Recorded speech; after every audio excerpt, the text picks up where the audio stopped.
Resurrection Sunday. Easter's so, like the Super Bowl of the Bible. Yeah. So the Christmas, Easter, New Year's, you show off your It's those fit, guys that'll come up and stir things up because they don't normally go. Exactly.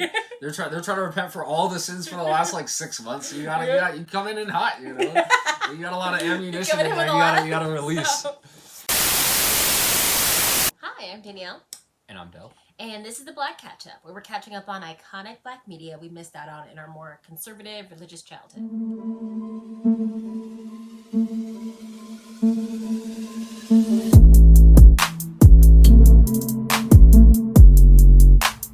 Alright, so today we watch Black Nativity. Yes, we're continuing our holiday special. Yeah, holiday themed movies. Alright, so the summary, IMDb summary. Yes. A streetwise teen from Baltimore who has been raised by a single mother travels to New York City to spend the Christmas holiday with his estranged relatives, where he embarks on a surprising and inspirational journey. And this is based off of a play by Langston Hughes. So. Okay. Alright, so I guess as usual, we'll kind of start off with things we liked about the movie. I'll go first this time. Okay. I think my favorite thing about this movie was kind of just the tone of it. And like the story, I think just like the lighting of the film, kind of the music, not necessarily the singing per se, but like the music, the dialogue, the pace. I thought it all just kind of gave it like this very like somber but kind of hopeful tone. Yeah. You know, and I just kind of like really liked that throughout it. And I also did kind of like the story of just you know, the boy kind of like going to his grandparents and kind of just like discovering a bunch about his family. Yeah. So yeah, I kind of just really liked the story and kind of tone that was kind of just throughout the film in this one. Sense. First thing I have is that this was a Christmas movie in the same way that Rent is a Christmas movie. Rent? Where it the musical Rent. Oh. Where it kind of just takes place during Christmas, but so much happens that kind of isn't Christmas related. Yeah. So it could technically take place at any time, but it still is. And I liked it. Like, that doesn't sound like a positive or negative, but I really did like it. Especially because I'm such a musical person. I love musicals, as you guys know if you watch our music reviews on Sundays. But yeah, I love musicals, and I liked a lot of the singing. A song that I tapped that I really liked was the song that the two homeless people and Jennifer Hudson sing. The sort of silent, it starts as Silent Night, and then it keeps going, and then Jennifer Hudson's in. That was so good. Yeah, I like that song too. Yeah, I also had the singing down in general. I didn't put any specific songs because I generally liked all of them. Like, I don't think there was a song I really didn't like or didn't. Like that one was because of the harmonies. You know? I love harmonies. I will say I did like when they had like multiple people singing at once. Like anytime they did harmonizations, I really did like. Yeah.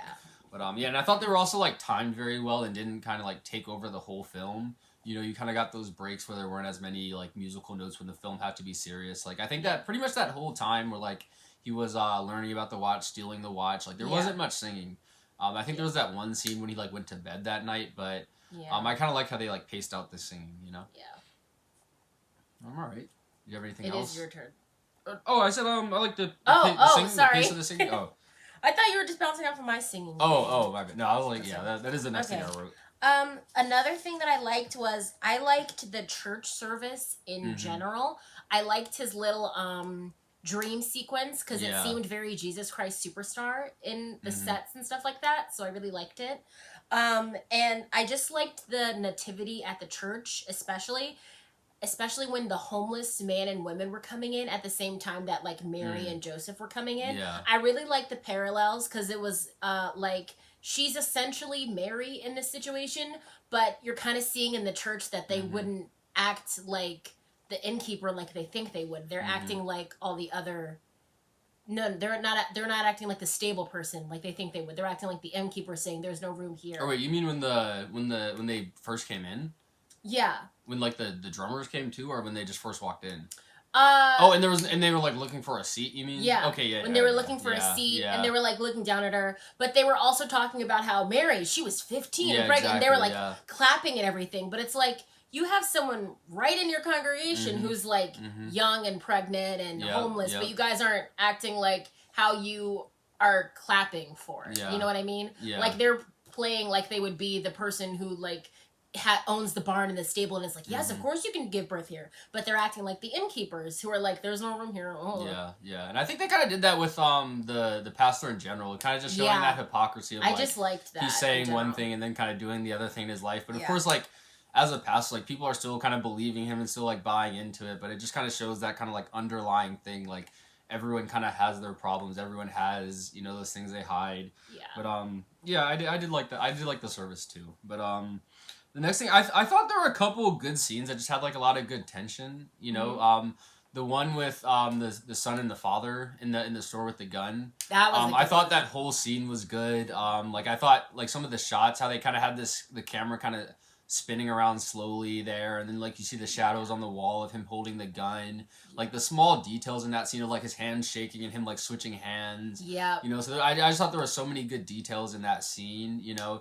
And then how it, like, ended up going back to the church. Like, I just thought, like, the tension in that scene, I thought it did very well for that final kind of everyone getting together. Because I think at the same time as that scene, you see, like, the mom getting on the train, like, going, and you know she's, like, coming up to see, like, her son and everything, so. And you see, and at that point, the grandmother and grandfather know that the son is gone. Yeah, and they're, like, asking officer, like, can you go check on him? And I think that's also right after the father's talking about, like, love your children. Or no, I think that's right before. Right before he's like, love your children, love your family, things like that. So I just like how they kind of used that. Like, use those, like, scenes of tensions to kind of build to that, like, climax moment of them all walking in the church. I really liked it. And as we talk about big climax moments, the church confrontation was really good. Yeah. I really enjoyed it. Everything just coming to a head, and we find out all the secrets that everyone's been keeping, that the grandfather had paid off his dad to not be with him anymore, and they find out that the amount that he was paid was $5,000, which is the amount that they need at the moment. Yeah. Just, like, all of that coming to a head was really good. Yeah. And especially because, like, he was pretty much willing to sell that watch for, like, $5,000, you know? So, like, for him to, like, look at his father, like, you sold me for $5,000 when he was kind of willing to do, I guess not, like, sell a person or, like, you know, leave someone for $5,000, but kind of sell, like, you know, his grandfather's most prized possession, you know? Yeah. Okay. The last scene I had was that kind of watch scene. Like, I thought they did very good with the watch. Kind of how they originally introduced the watch, him just telling the story, and then to, like, the kid stealing it, and then, like, going to pawn it off. And I like how the guy knew exactly what watch that was, you know, and, like, told him, like, hey, don't, like, this is not what you want to do, you know? So I kind of like how he had that buffer there. Yeah. All right. Dislikes now? Dislikes. All right. You want to start? Yeah, I only have one thing that I disliked, and that was just at the end of the church confrontation. I didn't like how everyone forgave and kind of, like, went about everything so quickly. Like, I understand it's a musical, and musicals do tend to have those, like, quick, happy endings where I was just singing a song, but I kind of wanted to see more aftermath, just because the movie had been touching on such, like, intense topics that it almost felt weird for it to end on such a quick, like, happy note, everyone forgives, she just hugged her mom and it's, like, all good. But, like, in reality, no. You can forgive them, but, like, there's a lot that kind of happened. Like, your dad meddled in your life and, like, got rid of your baby's father for $5,000 just because he wanted you to come home. Like, that's controlling and very bad.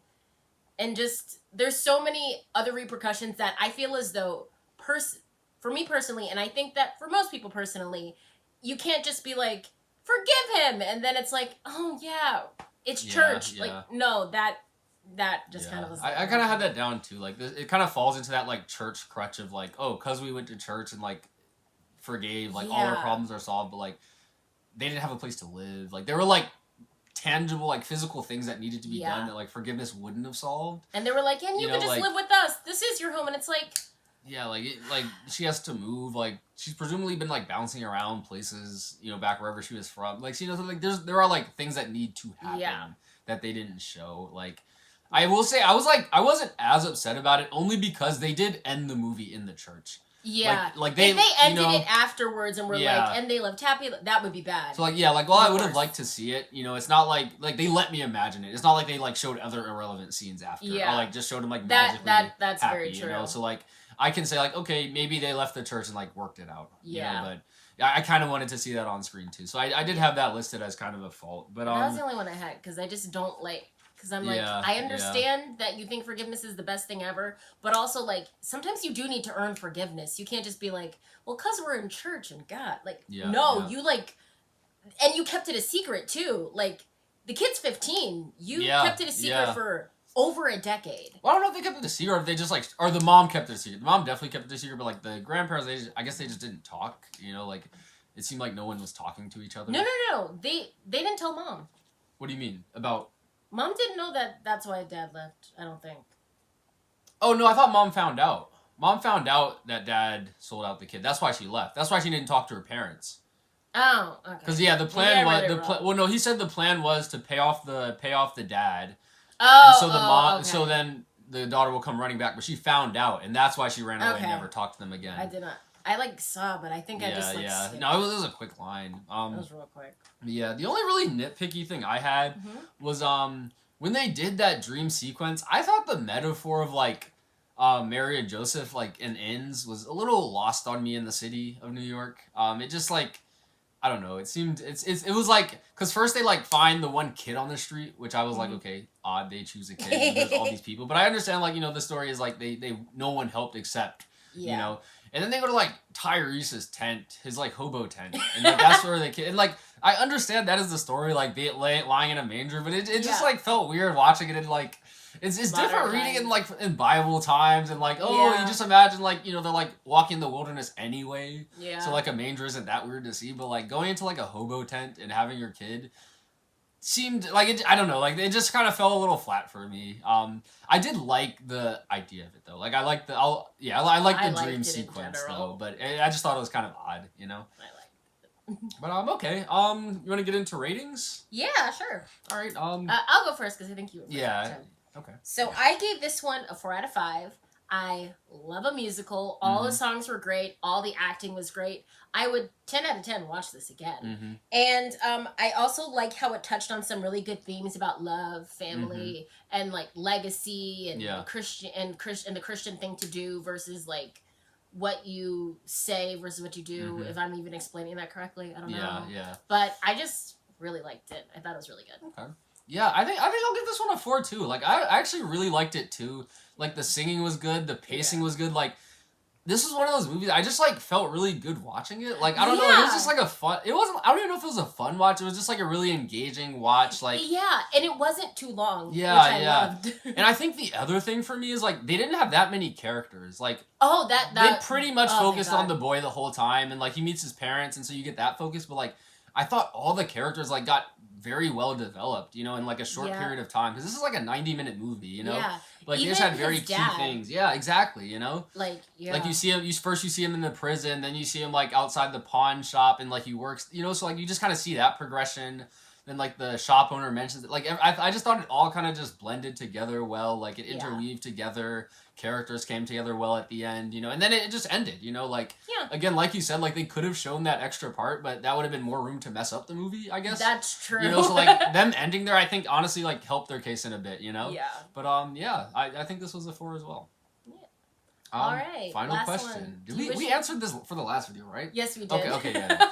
Well, yeah. We answered it really quickly. Yeah, no, I remember now. But it's, do you wish you'd seen this earlier? Yeah, for me, this one was actually a yes. Like, I just really enjoyed it. Like, again, it was that feeling I got watching it. Like, I just enjoyed it. Like, I just felt good watching it. So I would have loved to see this one sooner. Yeah. I'm going to say same, too. And for pretty much the same reasons. I just really liked it. I'm probably going to listen to the soundtrack more. Yeah, because the songs were chef kiss so good. Oh, yeah. They had Jennifer Hudson, and they were not afraid to use her. She was... They had everyone, and they used everyone. Yeah. And they used them well, They had Mary J. Blige in there. Yep. They had Nas. Yeah. They had Tyrese. They had... Jacob Lattimore. Yep. Made little boy. They... Yeah, but they, like, everyone could sing, and everyone sang, movie. Like, and this one isn't that old. And normally the ones we watch are older, so that's why we have that question. Yeah. But even then, I would have wanted to see this when it came out. Yeah, and this one was serious, but it wasn't like that heavy, like. Yeah. Again, like that tone was kind of dark and like a little dark, a little like gloomy, but like it didn't feel that heavy. Yeah, because they were touching on serious things, but it wasn't even like they touched on him lightheartedly. Yeah. It was like serious and the stakes were high and everything, but it just didn't feel like you didn't feel desolate while watching it. I think because it wasn't one of those like I feel like we've been watching like a lot of like struggle Black stories. Like this one, like yes, you know his parents were separated and like that could be seen as like one of those typical stories, but like I feel like that wasn't really the focus. Like the focus was really on bringing people together and like I think that's things like that. So like it was just like a good feeling, you know. Yeah. But yeah, that was Black Nativity.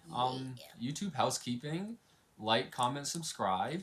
Ring the bell for notifications. If you have any suggestions for movies for us, you can leave them in the comments below. We do movies on Tuesdays and Fridays, and on Sundays we do TV shows and music.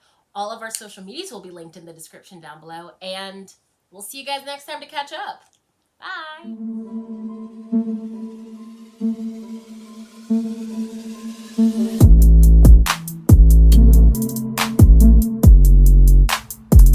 This is a good one. No, the church scene. I love the like. I know I knocked like the actual like metaphor they had of like them walking through the streets, but I loved like how they did it because that's exactly what falling asleep in church is like. You just start dreaming something, but you have that like gospel music kind of playing in the background, so like your dream's kind of spiritual, and then you wake up like, oh, I guess it was a pretty good service, and you just start clapping, you know? So I thought that like that definitely brought back some memories of like falling asleep at those night services, those early morning services, you know? I do like how you said after the church confrontation, this is why we don't have church at night. Oh, yeah. But no, that has to be like, if you go to that church consistently, guaranteed littest service of ever. I know, because all the secrets are coming out. That's what I'm saying. Like any other service, you're falling asleep, but this one, it's like, people are coming in. People are coming in. People are coming in angry. Yeah, people are yelling in the pews. The pastor stopped preaching. What? Yeah, but no, that's a lit Sunday in church. Yeah. Or I guess that was the New Year's Eve service. But you're like, Christmas Eve. Christmas Eve, yeah. But you get your money's worth that day. The church is free, so you know, like you definitely got lucky on that day. Your tithe went to a real good place. Yeah. You're like that's the day you walk home like, that's what church should be like. And it's just not what church should be like, but like that's the you night put church. A little extra in the collection plate. You're like, thank you so much. This is what night church like. You slide them a tip after. Thanks for the entertainment, you know.